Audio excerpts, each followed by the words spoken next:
Hey, everybody, we're back here for Creative Pep Talk number 3. And this week I want to talk about a deep, dark topic that really gets in the way of a lot of people. And that topic is perfectionism. And this is where I want to say all of these things that we're getting into here are larger topics than you can address in 5 to 10 minutes.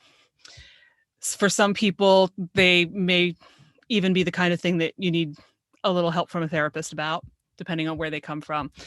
But perfectionism is definitely one of those things. And it can look super simple on the surface, but not be so easy underneath. But here's what I want to say about perfectionism. A lot of us are perfectionists. A lot of us don't even realize that we're perfectionists.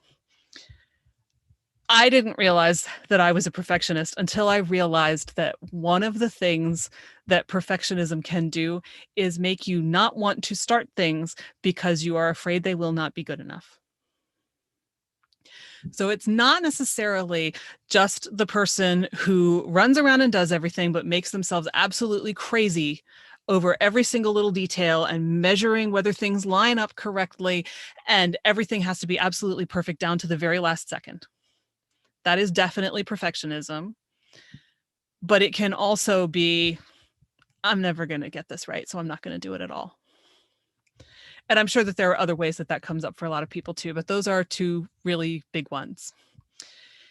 And perfectionism, we talked in the first episode about how easy it is for a single offhand and probably well-meant comment to land us somewhere that we can't seem to get out from, that just leaves us unable to move. And it can be something from yesterday, or it can be something from 40 years ago. It doesn't matter. It lodges in the psyche and it starts calling the shots because we believed it. And this is the thing about perfectionism. In a lot of ways, perfectionism is not part of who you are. Perfectionism is a behavior that comes from a belief. If you don't believe that you're good enough, you may become a perfectionist in your attempt to prove to other people, who probably don't think you're not good enough, by the way, that you are good enough. Maybe you're trying to prove it to yourself. Either way. But perfectionism is the absolute antithesis of creative joy. It will rob you of your creative joy. Anne Lamott, author of Bird by Bird, among other great books, calls perfectionism the oppressor, and she's not wrong. Perfectionism will keep you small and keep you in what you believe or have been told is your place, and ensure that you never get to do the things that you want to do. Or if you manage to do them, it will probably rob you of a lot of the joy that should come with them. I'm here to tell you right now, if I had decided to be a perfectionist about this podcast, it would not exist. If you're watching this on video, you can see that I am sitting right now in my closet, which is such a podcast cliche, but you know what? It works. It's what I've got. And so I ran with it. I did not even have a title for this podcast when I did my first interview, and I did it on my iPad in a hotel room at a Doctor Who con when I met up with Rob Shearman and just decided, what the heck, I'm going to ask. That got the ball rolling. If I had been a perfectionist about it, I guarantee you it wouldn't have happened.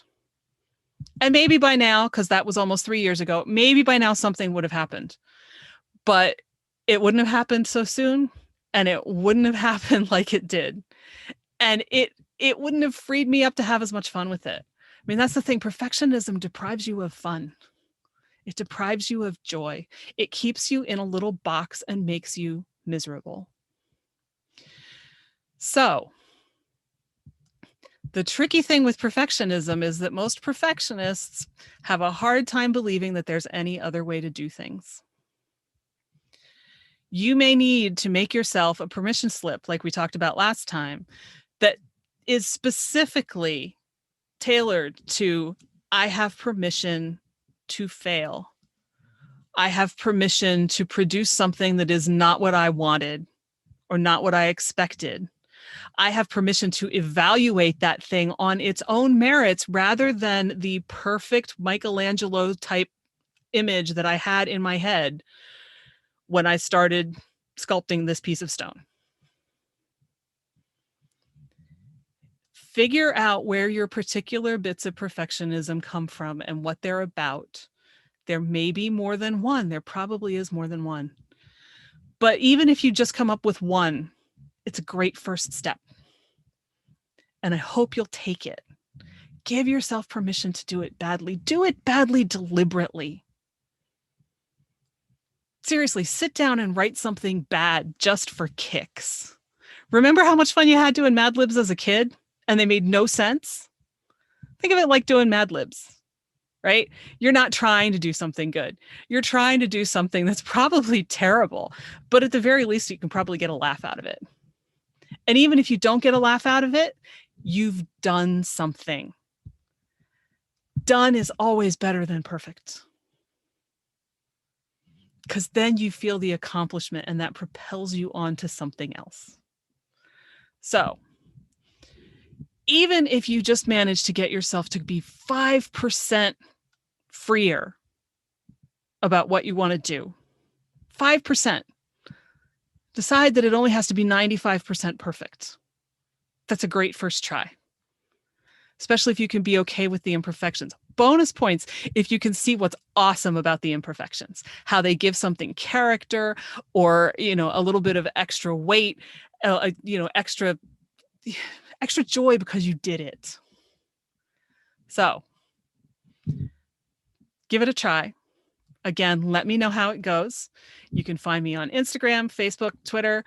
Email me, nancy@fycuriosity.com. If you think you might want to talk to me about your own particular circumstances and maybe think about coaching, also email me, nancy@fycuriosity.com. But at least give it a try.